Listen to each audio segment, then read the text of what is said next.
ਕਿਹਾ ਸੀ ਕਿ ਜੇ ਮੈਂ ਕੋਈ ਸ਼ੌਂਕ ਆਪਣਾ ਪੂਰਾ ਕਰਨਾ ਤਾਂ ਮੈਂ ਦਸਤਾਰ ਸਜਾ ਕੇ ਹੀ ਕਰਾਂਗੀ ਤੇ ਮੈਂ ਸਿੱਖੀ ਸਰੂਪ ਦੇ ਵਿੱਚ ਹੀ ਕਰਾਂਗੀ ਤੇ ਉਹਨੂੰ ਅੱਗੇ ਲੈ ਕੇ ਆਵਾਂਗੀ। ਤੇ ਮੈਂ ਕੋਈ ਵੀ ਸਟੈਪ ਲੈਂਦੀ ਹਾਂ ਮੈਂ ਮਹਾਰਾਜ ਨੂੰ ਜ਼ਰੂਰ ਚੇਤੇ ਕਰਦੀ ਹਾਂ ਤੇ ਮੈਨੂੰ ਇਹ ਲੱਗਦਾ ਕਿ ਉਹ ਹਮੇਸ਼ਾ ਮੇਰੇ ਅੰਗ ਸੰਗ ਨੇ।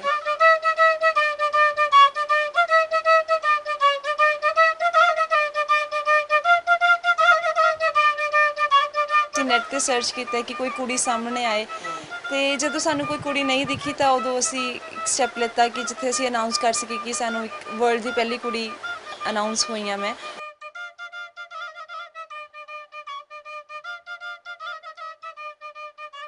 ਤੇ ਪਾਣੀ ਦੇ ਵਿੱਚ ਪ੍ਰੈਕਟਿਸ ਹੁੰਦੀ ਹੈ ਪਹਿਲਾਂ ਤੇ ਉਹਦੇ ਵਿੱਚ ਸਾਹ ਇੱਕ ਬਰਾਬਰ ਇੱਕ ਸਾਰ ਵਜਾਣਾ ਹੁੰਦਾ ਹੈ।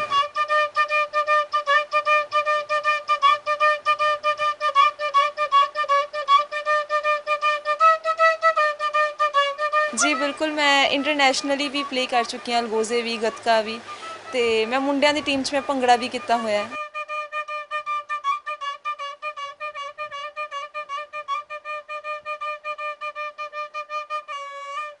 सत श्री अकाल जी, डेली पोस्ट पंजाबी तुसीं देख रहे हो। अज जिस शख्सियत नाल तुहानूं मिलावांगे अपने आप दे विच खास है, खूबियां तुसीं आप ही देख लोगे।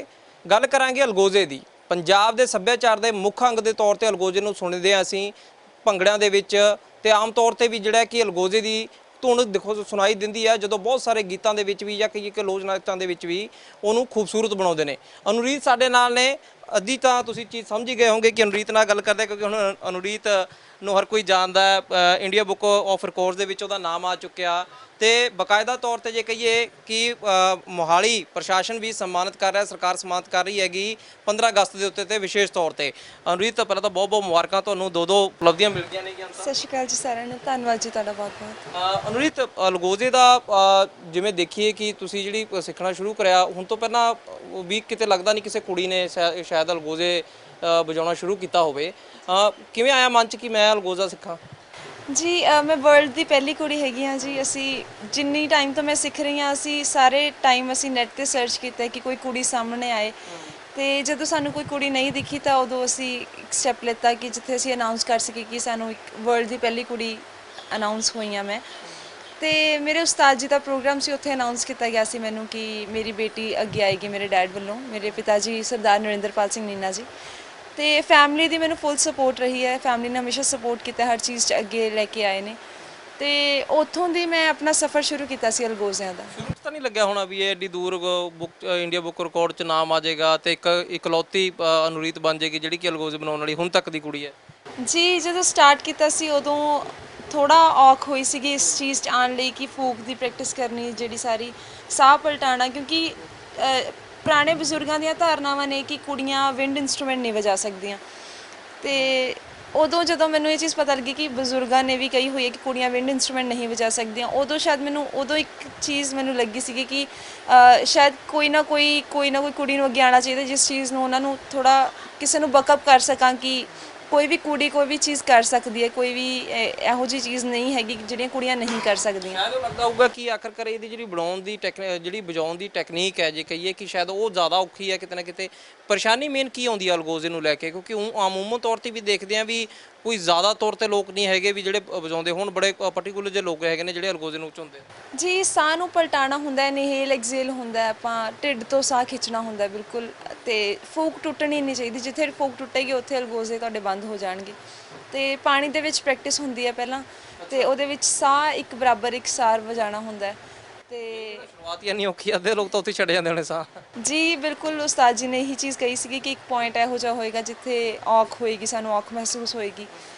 ਤੇ आई थिंक मैं उस चीज़ ਨੂੰ ਕੰਪਲੀਟ ਕੀਤਾ, ਉਸ ਚੀਜ਼ ਨੂੰ ਪੂਰਾ ਕੀਤਾ ਤੇ ਥੋੜੀ ਔਖ ਸੀਗੀ ਉਦੋਂ। ਕਰਦੇ ਨੇ ਕਿ ਵੀ ਚਲ ਛੱਡ ਕੁੜੀਏ ਕਾਲੇ ਵਾਸਤੇ ਇੰਨੀ ਸਮੱਸਿਆਵਾਂ 'ਚ ਪਰੇਸ਼ਾਨੀਆਂ 'ਚ ਪੈਣਾ ਨਹੀਂ, ਉਦੋਂ ਫੈਮਿਲੀ ਨੂੰ ਮੈਨੂੰ ਐਸੇ ਹੈ ਕਿ ਜੇ ਫੈਮਿਲੀ ਨੇ ਅਨਾਉਂਸ ਕੀਤਾ ਹੈਗਾ ਤਾਂ ਮੈਂ ਆਪਣੇ ਘਰਦਿਆਂ ਦਾ ਜ਼ਰੂਰ ਮਾਣ ਵਧਾਉਣਾ ਹੈਗਾ ਤੇ ਉਹਨਾਂ ਨੂੰ ਪ੍ਰਾਊਡ ਫੀਲ ਕਰਾਉਣਾ ਹੈਗਾ। ਤੇ ਸ਼ੁਰੂਆਤ ਦੇ ਵਿੱਚ ਅੱਗੇ ਵੀ ਗੱਲਾਂ ਜਾਰੀ ਰੱਖਾਂਗੇ। ਇੱਕ ਥੋੜ੍ਹੇ ਜਿਹਾ ਸੁਣਾ ਦਿਓ ਤੁਹਾਡੇ ਦਰਸ਼ਕਾਂ ਨੂੰ ਕਿਉਂਕਿ ਅਲਗੋਜ਼ੇ ਦੀ ਤੁਹਾਡੇ ਸਾਰੇ ਫੈਨ ਨੇ ਕਿ ਆਖਰਕਾਰ। ਜੀ ਬਿਲਕੁਲ।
ਵਾਂਗੂ ਜਿਵੇਂ ਲੱਗਦਾ ਤਾਂ ਟੈਕਨੀਕ ਦੋਨਾਂ ਦੀ, ਕਿਉਂਕਿ ਹੁਣ ਤੁਸੀਂ ਤਾਂ ਸਿੱਖ ਚੁੱਕੇ ਹੋਗੇ, ਤੁਹਾਨੂੰ ਪਤਾ ਹੋਊ ਵੀ ਦੋਨਾਂ ਦੀ ਟੈਕਨੀਕ ਸੇਮ ਜੀ ਹੈ ਜਾਂ ਇਹਦੀ ਜ਼ਿਆਦਾ ਔਖ ਹੋ ਜਾਂਦੀ ਹੈ ਕਿਉਂਕਿ ਇਹ 'ਚ ਦੋ ਕਿਤੇ ਨਾ ਕਿਤੇ ਤੁਸੀਂ ਵਜਾਉਂਦੇ ਹੋ? ਜੀ ਜਦੋਂ ਆਪਾਂ ਫਲੂਟ ਪਲੇ ਕਰਦੇ ਹਾਂ ਉਹਦੇ ਵਿੱਚ ਆਪਾਂ ਸਾਹ ਲੈ ਲੈਂਦੇ ਹਾਂ ਜੀ, ਤੇ ਅਲਗੋਜ਼ਿਆਂ ਦੇ ਵਿੱਚ ਦੋਨਾਂ ਦੇ ਵਿੱਚ ਅਸੀਂ ਬਰਾਬਰ ਸਾਹ ਛੱਡਣਾ ਹੈ ਤੇ ਆਪਾਂ ਸਾਹ ਪਲਟਾਣਾ ਹੈਗਾ, ਇਹਦੇ ਵਿੱਚ ਆਪਾਂ ਰੁੱਕ ਕੇ ਸਾਹ ਨਹੀਂ ਲੈ ਸਕਦੇ। ਇਹ ਤੇ ਬੀਨ ਇੱਕ ਵਰਗੇ ਸਾਜ਼ ਨੇ, ਬੀਨ ਦੇ ਵਿੱਚ ਇਸ ਤੋਂ ਵੀ ਜ਼ਿਆਦਾ ਫੂਕ ਲੱਗਦੀ ਹੈਗੀ ਹੈ, ਤੇ ਮੈਂ ਹੁਣ ਹੌਲੀ ਹੌਲੀ ਬੀਨ ਸਿੱਖਣ ਦੀ ਵੀ ਪ੍ਰੈਕਟਿਸ ਕਰ ਰਹੀ ਹਾਂ ਜੀ। ਤੁਸੀਂ ਵੀ ਸ਼ੁਰੂ ਕੀਤੀ ਹੈ ਜੀ ਬਿਲਕੁਲ ਜੀ। ਤੇ ਰੀਤ, ਜਿਹੜਾ ਜੇ ਕਹੀਏ ਕਿ ਜਦੋਂ ਸ਼ੁਰੂਆਤ ਕਰਦੇ ਆ ਉਦੋਂ ਜਿਵੇਂ ਤੁਸੀਂ ਦੱਸਿਆ ਦਿੱਕਤਾਂ ਪਰੇਸ਼ਾਨੀ ਤਾਂ ਖੈਰ ਹੁੰਦੀਆਂ ਹੀ ਹੈਗੀਆਂ ਨੇਗੀਆਂ, ਕਲਚਰ ਨੂੰ ਸਾਂਭਣ ਵਾਸਤੇ ਵੀ ਸੀਗਾ ਦਿਲ ਦੇ ਵਿੱਚ ਕਿ ਆਖਰਕਾਰ ਕੁੜੀਆਂ ਕਿਉਂਕਿ ਤੁਸੀਂ ਕਰਿਆ ਤਾਂ ਤੁਹਾਨੂੰ ਦੇਖੋ ਜ਼ਰੂਰ ਕਿਤੇ ਨਾ ਕਿਤੇ ਕੁੜੀਆਂ ਦੇ ਵਾਕਿਆਂ ਦੇ ਵੀ ਮਨ ਚ ਆਊਗਾ ਕਿ ਅਸੀਂ ਸ਼ੁਰੂਆਤ ਕਰੀਏ, ਜਿਹੜੀਆਂ ਇੰਟਰਸਟ ਰੱਖਦੀਆਂ ਇਸ ਖੇਤਰ ਦੇ ਵਿੱਚ। ਕਿਸੇ ਨੇ ਜਦੋਂ ਤੁਸੀਂ ਸਿੱਖ ਰਹੇ ਸੀ ਜਾਂ ਜਦੋਂ ਵਜਾਉਣਾ ਸ਼ੁਰੂ ਕਰਤਾ ਉਦੋਂ ਬਾਅਦ ਚ ਫਿਰ ਮਿਲੀਆਂ ਕੁੜੀਆਂ ਉਹ? ਜੀ ਅਸੀਂ 2 ਸਾਲ ਤੋਂ ਵਿਰਾਸਤੀ ਅਖਾੜਾ ਕਰਵਾ ਰਹੇ ਸੀਗੇ, ਡਿਊ ਟੂ ਕੋਵਿਡ ਸਾਨੂੰ ਬੰਦ ਕਰਨਾ ਪਿਆ। ਬਿਨਾਂ ਕਿਸੇ ਦੀ ਏਡ ਤੋਂ ਅਸੀਂ ਹਰ ਮਹੀਨੇ ਲਾਸਟ ਸੰਡੇ ਪ੍ਰੋਗਰਾਮ ਕਰਵਾਉਂਦੇ ਸੀ, ਤੇ ਮੈਂ ਪਹਿਲੀ ਵਾਰੀ ਉੱਥੇ ਹੀ ਅਨਾਉਂਸ ਹੋਈ ਸੀਗੀ ਕਿ ਮੈਂ ਵਰਲਡ ਦੀ ਪਹਿਲੀ ਕੁੜੀ ਹੈਗੀ ਹਾਂ ਅਲਗੋਜ਼ੇ ਵਜਾਉਣ 'ਚ। ਤੇ ਉਹਦੇ ਦੌਰਾਨ ਸਾਡੇ ਨਾਲ ਬਹੁਤ ਬੱਚੇ ਜੁੜੇ, ਬਹੁਤ ਕੁੜੀਆਂ ਜੁੜੀਆਂ ਜਿਹੜੀਆਂ ਪੰਜਾਬੀ ਵਿਰਸੇ ਨੂੰ, ਪੰਜਾਬੀ ਸਾਜ਼ ਨੂੰ ਜਿਹੜੀਆਂ ਵਜਾਉਣਾ ਚਾਹੁੰਦੀਆਂ ਨੇ। ਤੇ ਮੈਨੂੰ ਸੋਸ਼ਲ ਮੀਡੀਆ ਦੇ ਥਰੂ ਬਹੁਤ ਲੋਕਾਂ ਨੇ ਕਿਹਾ ਕਿ ਤੁਸੀਂ ਆਨਲਾਈਨ ਕਲਾਸਿਸ ਦਿਓ, ਤੇ ਮੈਂ ਸੋਚ ਰਹੀ ਹਾਂ ਕਿ ਇਸ ਚੀਜ਼ 'ਚ ਮੈਂ ਜ਼ਰੂਰ ਕੁੜੀਆਂ ਨੂੰ ਅੱਗੇ ਲੈ ਕੇ ਆਵਾਂ ਤੇ ਉਹਨਾਂ ਨੂੰ ਆਨਲਾਈਨ ਕਲਾਸਿਸ ਦੇਵਾਂ। ਇਹ ਅਲਗੋਜ਼ੇ ਦਾ ਤਾਂ ਸ਼ੌਂਕ ਵੀ ਕਹੀਏ ਕਿ ਇੱਕ ਚਲੋ ਤੁਸੀਂ ਵਿਰਸਾ ਵੀ ਸੰਭਾਲਿਆ ਹੈ, ਬੜੀ ਵੱਡੀ ਚੀਜ਼ ਹੁੰਦੀ ਹੈ ਕਿਉਂਕਿ ਹੁਣ ਮਾਡਰਨ ਜਿਵੇਂ ਜਿਵੇਂ ਹੋਈ ਜਾਂਦਾ ਤਾਂ ਸਾਰੀ ਚੀਜ਼ਾਂ ਕੰਪਿਊਟਰ 'ਤੇ ਆ ਗਈਆਂ ਨੇ। ਅਲਗੋਜ਼ੇ ਦੀ ਧੁਨਾਂ ਵੀ ਕੰਪਿਊਟਰ 'ਤੇ ਹੈਗੀਆਂ ਨੇ, ਇਹੋ ਜਿਹੀ ਗੱਲ ਨਹੀਂ ਗੀਆਂ। ਪਰ ਇਸ ਤੋਂ ਇਲਾਵਾ ਤੁਸੀਂ ਕੀ ਕਰਦੇ ਹੋਗੇ ਆਮ ਜ਼ਿੰਦਗੀ ਦੇ ਵਿੱਚ? ਕੀ ਕੋਈ ਜੋਬ ਵਗੈਰਾ ਕਰਦੇ ਹੋ? ਜੀ ਮੈਂ ਪ੍ਰੋਫੈਸ਼ਨਲੀ ਡਿਜੀਟਲ ਮਾਰਕੀਟਰ ਤੇ ਗ੍ਰਾਫਿਕ ਡਿਜ਼ਾਈਨਰ ਹੈਗੀ ਹਾਂ ਜੀ। ਦੋਨੇ ਚੀਜ਼ਾਂ ਬੜੀਆਂ ਜੇ ਕਹੀਏ ਡਿਫਰੈਂਟ ਨੇ। ਜੀ ਬਿਲਕੁਲ, ਕਿਉਂਕਿ ਪੜ੍ਹਾਈ ਵੀ ਨਾਲ ਨਾਲ ਬਹੁਤ ਜ਼ਰੂਰੀ ਹੈ, ਤੇ ਸਾਰੀ ਫੈਮਿਲੀ ਵਿਰਾਸਤ ਨੂੰ ਹੀ ਅਸੀਂ ਸਮਰਪਿਤ ਹੈਗੇ ਹਾਂ। ਅਸੀਂ ਪੰਜਾਬੀ ਵਿਰਸੇ ਨੂੰ ਸੰਭਾਲਣ ਦੀ ਕੋਸ਼ਿਸ਼ ਕਰ ਰਹੇ ਹਾਂ, ਤੇ ਮੈਨੂੰ ਲੱਗਦਾ ਹੈ ਕਿ ਇਹ ਚੀਜ਼ ਪੜ੍ਹਾਈ ਦੇ ਨਾਲ ਨਾਲ ਇਹ ਚੀਜ਼ਾਂ ਵੀ ਬਹੁਤ ਜ਼ਰੂਰੀ ਨੇ ਕਿ ਸਾਨੂੰ ਐਕਸਟਰਾ ਐਕਟੀਵਿਟੀਜ਼ ਵੀ ਕਰਨੀਆਂ ਬਹੁਤ ਜ਼ਰੂਰੀ ਨੇ। ਤੇ ਨਾਲ ਹੀ ਮੈਂ ਘੋੜਸਵਾਰੀ ਵੀ ਕਰਦੀ ਹਾਂ, ਮੈਂ ਗੱਤਕਾ ਵੀ ਖੇਡਦੀ ਹਾਂ ਜੀ। ਸਾਰੀਆਂ ਚੀਜ਼ਾਂ ਦੇ ਵਿੱਚ ਮਹਾਰਤ ਜੇ ਕਹੀਏ ਅਨੁਰੀਤ ਨੇ ਲੈ ਲਈ ਹੈ।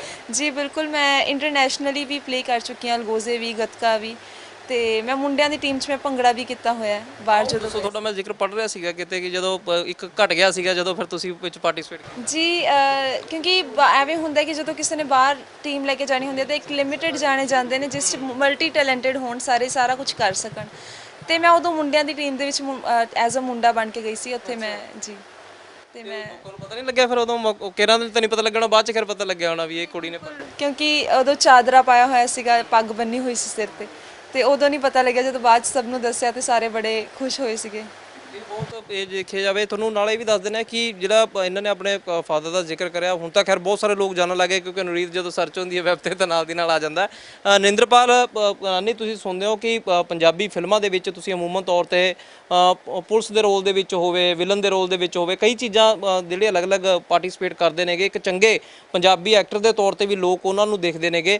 ਅਨੁਰੀਤ, ਤਾਈਓ ਤਾਂ ਨਹੀਂ ਲੱਗਿਆ ਕਿ ਪਿਤਾ ਦਾ ਨਾਂ ਐਡਾ ਵੱਡਾ ਹੋ ਗਿਆ ਤੇ ਅਨੁਰੀਤ ਵੀ ਉਹਦੇ ਪਿੱਛੇ ਪਿੱਛੇ ਕੁਛ ਨਾ ਕੁਛ ਤਾਂ ਕਰੇ ਵੀ ਕੱਲ੍ਹ ਨੂੰ, ਕਿਉਂਕਿ ਜਦੋਂ ਇੱਕ ਦੌਰ ਹੁੰਦਾ, ਜਦੋਂ ਨਿਕਲ ਜਾਂਦਾ ਤਾਂ ਉਦੋਂ ਬਾਅਦ ਉਹਨੂੰ ਸਾਂਭਣਾ ਬੜਾ ਜ਼ਰੂਰੀ ਹੁੰਦਾ ਤੇ ਪਰਿਵਾਰ ਦੀ ਕੋਈ ਨਾ ਕੋਈ ਇਹੋ ਜਿਹਾ ਅੱਗੇ ਨਿਕਲਦਾ ਜਿਹੜਾ ਕੱਲ੍ਹ ਨੂੰ ਫਿਰ ਯਾਦ ਰੱਖੇ। ਕਿਉਂਕਿ ਅੱਜ ਅਨੁਰੀਤ ਨੂੰ ਆਪਣਾ ਹੀ ਨਾਂ ਜੇ ਕਹੀਏ ਉਹ ਬਹੁਤ ਜਾਣਦੇ ਨੇਗੇ, ਪਿਤਾ ਦਾ ਨਾਮ ਖੈਰ ਬਾਅਦ 'ਚ ਆਉਂਦਾ। ਜੀ ਮੇਰੇ ਸਗੋਂ ਫਾਦਰ ਸਾਹਿਬ ਨੂੰ ਬੜਾ ਪ੍ਰਾਊਡ ਫੀਲ ਹੁੰਦਾ ਹੈ ਕਿ ਮੇਰਾ ਵੀ ਨਾਮ ਇੰਨਾ ਜ਼ਿਆਦਾ ਲੋਕਾਂ 'ਚ ਜਾਣਕਾਰ ਹੋਈ ਹਾਂ ਮੈਂ। ਤੇ ਮੇਰੇ ਆਈ ਥਿੰਕ ਮੈਂ ਆਪਣੇ ਪਾਪਾ ਨੂੰ ਹੀ ਪ੍ਰਾਊਡ ਫੀਲ ਕਰਾਉਣਾ ਸੀਗਾ ਕਿ ਜੇ ਮੈਂ ਉਹਨਾਂ ਦੀ ਧੀ ਹੈਗੀ ਹਾਂ ਤੇ ਮੈਂ ਉਹਨਾਂ ਨੂੰ ਪ੍ਰਾਊਡ ਫੀਲ ਕਰਾ ਸਕਦੀ ਹਾਂ, ਤੇ ਮੈਂ ਇਸ ਚੀਜ਼ 'ਚ ਅੱਗੇ ਆਈ। ਤੇ ਮੈਨੂੰ ਐਂ ਲੱਗਦਾ ਕਿ ਮੈਂ ਆਪਣੀ ਫੈਮਿਲੀ ਦੀ ਸਪੋਰਟ ਤੋਂ ਬਿਨਾਂ, ਉਸਤਾਦ ਜੀ ਦੀ ਸਪੋਰਟ ਤੋਂ ਬਿਨਾਂ ਮੈਂ ਕੁਝ ਵੀ ਨਹੀਂ ਕਰ ਸਕਦੀ ਸੀ, ਤੇ ਮੈਨੂੰ ਉਹਨਾਂ ਦੀ ਸਪੋਰਟ ਬਹੁਤ ਜ਼ਿਆਦਾ ਜ਼ਰੂਰੀ ਸੀਗੀ। ਦੇਖੀਏ ਜਿੱਥੇ ਪੂਰਾ ਕਲਚਰ ਦੇ ਨਾਲ ਤੁਸੀਂ ਜੁੜੇ ਚੀਜ਼ਾਂ ਸੱਭਿਆਚਾਰਕ ਤੌਰ ਤੇ ਉਹ ਕਰੀਆਂ ਨੇ, ਗੱਤਕਾ ਦੀ ਗੱਲ ਹੋਵੇ, ਕਿਉਂਕਿ ਗੱਤਕਾ ਦੇ ਵਿੱਚ ਵੀ ਅਮੂਮਨ ਤੌਰ ਤੇ ਹੁਣ ਤਾਂ ਥੋੜਾ ਜਿਹਾ ਬਦਲ ਗਿਆ, ਬਹੁਤ ਲੋਕ ਪਾਰਟਿਸਿਪੇਟ ਕਿਉਂਕਿ ਇੱਕ ਖੇਡ ਦੇ ਰੂਪ ਦੇ ਵਿੱਚ ਵੀ ਲਿਆਂਦਾ ਗਿਆ ਗੱਤਕੇ ਨੂੰ। ਉਹ ਜਦੋਂ ਗੱਤਕੇ ਦੀ ਸ਼ੁਰੂਆਤ ਕਰੀ ਸੀ ਉਦੋਂ ਨਹੀਂ ਲੱਗਿਆ, ਕਿਉਂਕਿ ਕਈ ਵਾਰ ਕਹਿੰਦੇ ਛੋਟੀ ਛੋਟੀ ਵੱਜ ਜਾਂਦੀ ਹੈ ਸਟਾਰਟਿੰਗ ਜਦੋਂ ਪ੍ਰੈਕਟਿਸ ਕਰਦੇ ਆ। ਜੀ ਮੈਂ ਉਦੋਂ ਕਿਰਪਾਨ ਘੁਮਾਉਣੀ ਸ਼ੁਰੂ ਕੀਤੀ ਸੀ ਤੇ ਮੇਰੇ ਕਾਫੀ ਪੱਟ ਦੇ ਵਿੱਚ ਮੇਰੇ ਇੰਨੀ ਕਿਰਪਾਨ ਖੁੱਭ ਗਈ ਸੀਗੀ। ਮੈਂ ਨਵੀਂ ਨਵੀਂ ਚਲਾਉਣੀ ਸ਼ੁਰੂ ਕੀਤੀ ਸੀ, ਉਦੋਂ ਸਿੱਖ ਰਹੀ ਸੀ ਮੈਂ, ਤੇ ਪ੍ਰੈਕਟਿਸ ਕਰਦੇ ਹੋਏ ਬਹੁਤ ਸੱਟਾਂ ਵੱਜਦੀਆਂ ਨੇ। ਤੇ ਸੱਟਾਂ ਆਈ ਥਿੰਕ ਸੱਟਾਂ ਵੱਜ ਕੇ ਹੀ ਬੰਦਾ ਮਜ਼ਬੂਤ ਹੁੰਦਾ, ਸਟਰੋਂਗ ਹੁੰਦਾ। ਤੇ ਮੈਂ ਸਕੂਲ ਵੱਲੋਂ ਗਈ ਸੀਗੀ ਨੈਸ਼ਨਲ, ਤੇ ਮੈਂ ਉੱਥੇ ਸੈਕਿੰਡ ਆਈ ਸੀ ਫਾਈਟ ਦੇ ਵਿੱਚ, ਫਰੀ ਸੋਟੀ ਦੀ ਫਾਈਟ ਦੇ ਵਿੱਚ ਜੀ। ਗੁਰੂ ਸਾਹਿਬਾਨਾਂ ਦੀ ਜੀ ਕਹੀਏ ਕਿ ਜਿਹੜੀ ਇੱਕ ਦਾਤ ਹੈ ਉਹ ਸਮਝਦੇ ਹੋ ਤੁਸੀਂ ਕਿ ਜਦੋਂ ਅਸੀਂ ਨਾਲ ਚੀਜ਼ ਲੈ ਕੇ ਚੱਲਦੇ ਹਾਂ, ਚਲੋ ਇਹ ਤਾਂ ਇਹ ਹੈ ਵੀ ਤੁਹਾਡਾ ਇੱਕ ਸ਼ੌਂਕ ਵੀ ਸੀ ਤੇ ਇੱਕ ਪੂਰਾ ਵਿਰਸੇ ਨੂੰ ਤੁਸੀਂ ਪੂਰੀ ਫੈਮਿਲੀ ਡੈਡੀਕੇਟਡ ਹੈਗੇ ਹੋਗੇ, ਇਹ ਲੱਗਦਾ ਕਿਤੇ ਮਹਿਸੂਸ ਹੁੰਦਾ ਕਿ ਗੁਰੂ ਸਾਹਿਬ ਹਮੇਸ਼ਾ ਨਾਲ ਚੱਲਦੇ ਨੇ ਜਦੋਂ ਤੁਸੀਂ ਕਿਤੇ ਉਸ ਰਸਤੇ ਤੇ ਚੱਲਣ ਦੀ ਕੋਸ਼ਿਸ਼ ਕਰਦੇ ਹੋ? ਜੀ ਬਿਲਕੁਲ।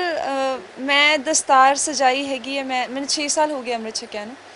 ਤੇ ਮੇਰੀ ਫੈਮਿਲੀ ਨੇ ਮੈਨੂੰ ਇੱਕ ਚੀਜ਼ ਕਹੀ ਸੀ, ਜੇ ਤੂੰ ਦਮਾਲਾ ਬੰਨੇਗੀ ਤਾਂ ਕਦੇ ਸਾਨੂੰ ਇਹ ਨਾ ਕਹੀਂ ਕਿ ਮੇਰੇ ਕੋਈ ਸ਼ੌਂਕ ਰਹਿ ਗਏ। ਤਾਂ ਮੈਂ ਤਾਂ ਫੈਮਿਲੀ ਨੂੰ ਕਿਹਾ ਸੀ ਕਿ ਜੇ ਮੈਂ ਕੋਈ ਸ਼ੌਂਕ ਆਪਣਾ ਪੂਰਾ ਕਰਨਾ ਤਾਂ ਮੈਂ ਦਸਤਾਰ ਸਜਾ ਕੇ ਹੀ ਕਰਾਂਗੀ, ਤੇ ਮੈਂ ਇਸ ਸਿੱਖੀ ਸਰੂਪ ਦੇ ਵਿੱਚ ਹੀ ਕਰਾਂਗੀ ਤੇ ਉਹਨੂੰ ਅੱਗੇ ਲੈ ਕੇ ਆਵਾਂਗੀ। ਤੇ ਮੈਂ ਕੋਈ ਵੀ ਸਟੈਪ ਲੈਂਦੀ ਹਾਂ ਮੈਂ ਮਹਾਰਾਜ ਨੂੰ ਜ਼ਰੂਰ ਚੇਤੇ ਕਰਦੀ ਹਾਂ, ਤੇ ਮੈਨੂੰ ਇਹ ਲੱਗਦਾ ਕਿ ਉਹ ਹਮੇਸ਼ਾ ਮੇਰੇ ਅੰਗ ਸੰਗ ਨੇ। ਕਿਉਂਕਿ ਬੜੇ ਵੱਡਾ ਜੇ ਕਹੀਏ ਕਿ ਆਸ਼ੀਰਵਾਦ ਹਮੇਸ਼ਾ ਜਦੋਂ ਗੁਰੂ ਸਾਹਿਬਾਨਾਂ ਦਾ ਰਹਿੰਦਾ ਤਾਂ ਉਹ 'ਚ ਲੱਗਦਾ ਵੀ ਹਿੰਮਤ ਵੀ ਆਪਦੇ ਆਪ ਕਿਤੇ ਨਾ ਕਿਤੇ ਮਿਲ ਜਾਂਦੀ ਹੈ, ਕਿਉਂਕਿ ਅਲਗੋਜ਼ੇ ਵਾਲੀ ਜਿਹੜੀ ਸ਼ੁਰੂਆਤ ਹੈ ਜੇ ਕਹੀਏ ਕਿ ਹਿੰਮਤ ਪਿੱਛੋਂ ਧੱਕਾ ਲਾਉਂਦੀ ਹੈਗੀ। ਬਿਲਕੁਲ ਬਿਲਕੁਲ ਬਿਲਕੁਲ। ਹਮੇਸ਼ਾ ਮੈਂ ਗੁਰੂ ਸਾਹਿਬ ਦਾ ਨਾਮ ਲੈ ਕੇ ਹੀ, ਜੇ ਮੈਂ ਸਟੇਜ ਤੇ ਚੜ੍ਹੀ ਹਾਂ ਤਾਂ ਉਹਨਾਂ ਦਾ ਨਾਮ ਲੈ ਕੇ ਹੀ ਚੜ੍ਹੀ ਹਾਂ।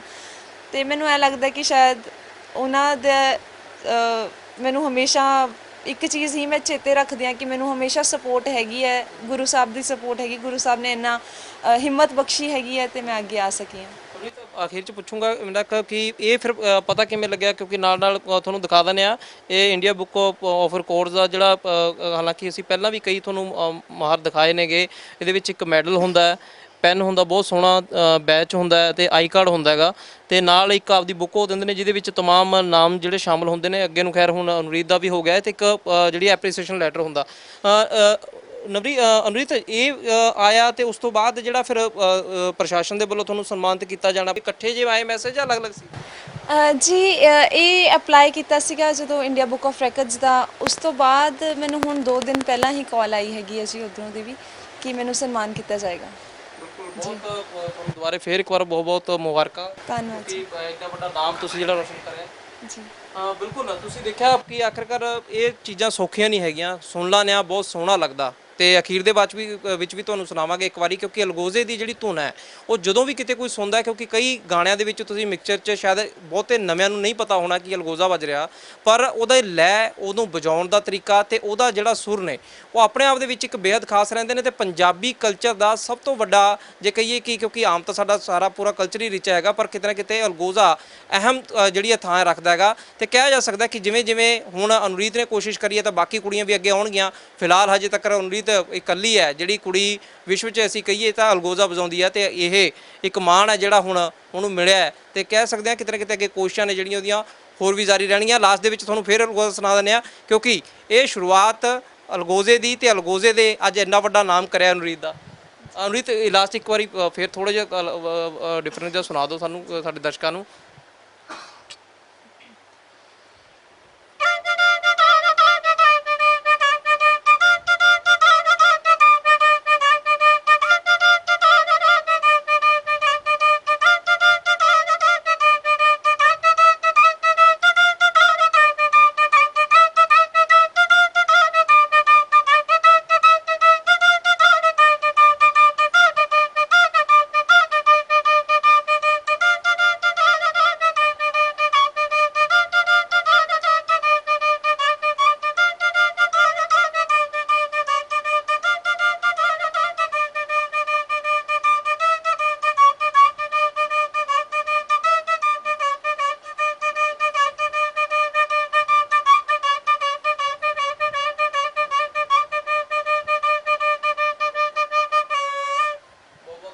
ਤੇ ਇਸ ਤਰ੍ਹਾਂ ਦੀ ਜਾਣਕਾਰੀ ਤੁਹਾਡੇ ਨਾਲ ਲਗਾਤਾਰ ਸਾਂਝੀ ਕਰਨ ਦਾ ਸਾਡਾ ਹੀ ਮਕਸਦ ਇਹ ਹੁੰਦਾ ਕਿ ਬਹੁਤ ਸਾਰੀਆਂ ਚੀਜ਼ਾਂ ਜੇਕਰ ਨਹੀਂ ਪਤਾ ਹੈਗੀਆਂ ਤਾਂ ਪਤਾ ਲੱਗ ਜਾਣ। ਖੈਰ ਅਨੁਰੀਤ ਦਾ ਨਾਂ ਤਾਂ ਹੁਣ ਵੱਡਾ, ਪਰ ਦਿਲ ਦੀਆਂ ਗੱਲਾਂ ਕੀ ਹੁੰਦੀਆਂ ਨੇ, ਕਿਉਂਕਿ ਉਹ ਪਹਿਲੂ ਨਹੀਂ ਸ਼ਾਇਦ ਸਾਂਝੇ ਹੋ ਪਾਉਂਦੇ ਹੈਗੇ। ਸਟੋਰੀਆਂ ਅਸੀਂ ਪੜ੍ਹ ਲੈਂਦੇ ਹਾਂ ਕਿ ਆਖਰ ਸ਼ੁਰੂਆਤ ਕਿਵੇਂ ਹੋਈ ਸੀ ਤੇ ਦਿੱਕਤਾਂ ਕੀ ਰਹੀਆਂ ਸੀ। ਸੀਨੀਅਰ ਵੀਡੀਓ ਜਰਨਲਿਸਟ ਕਮਲ ਦੇ ਨਾਲ ਸਮੀਤ ਸਿੰਘ, ਡੇਲੀ ਪੋਸਟ ਪੰਜਾਬੀ, ਮੋਹਾਲੀ।